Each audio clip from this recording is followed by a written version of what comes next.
मीरब की ये हालत देखकर उसके माँ बाप का दिल बहुत ज़्यादा टूटता है।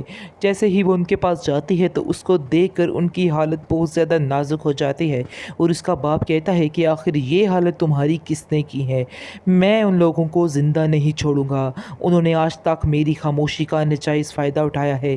बेशक मीरब मेरी सगी बेटी ना सही, लेकिन मैं अब पीछे नहीं हटने वाला हूँ। आगे से आप देखेंगे कि मीरब जो है वो रोक लेगी और कहेंगी आपको कहीं भी जाने की ज़रूरत नहीं है। मुझे किसी से कोई बदला नहीं लेना है और ना ही मुझे उधर वापस जाना है। इस पर वो कहता है कि नहीं, तुम्हारे इन आंसुओं का हिसाब तो मुझे लेना ही पड़ेगा। जिसको सुनकर मीरब बहुत ज़्यादा उदास हो जाती है और रोती है और कहती है कि मेरी ही भूल थी कि मैं उधर गई, मुझे उधर जाना ही नहीं चाहिए था। असल माजरा तो अब सामने आया है कि असल में मुर्तसिम जो है वो भी हिया को ही प्यार करता है। मुझे इस चीज़ का बिल्कुल भी अंदाज़ा नहीं था, लेकिन जैसे ही मैंने अपनी आँखों से ये सब कुछ देख लिया तो मैं अब सारे फ़ैसले अपने तब्दील कर चुकी हूँ।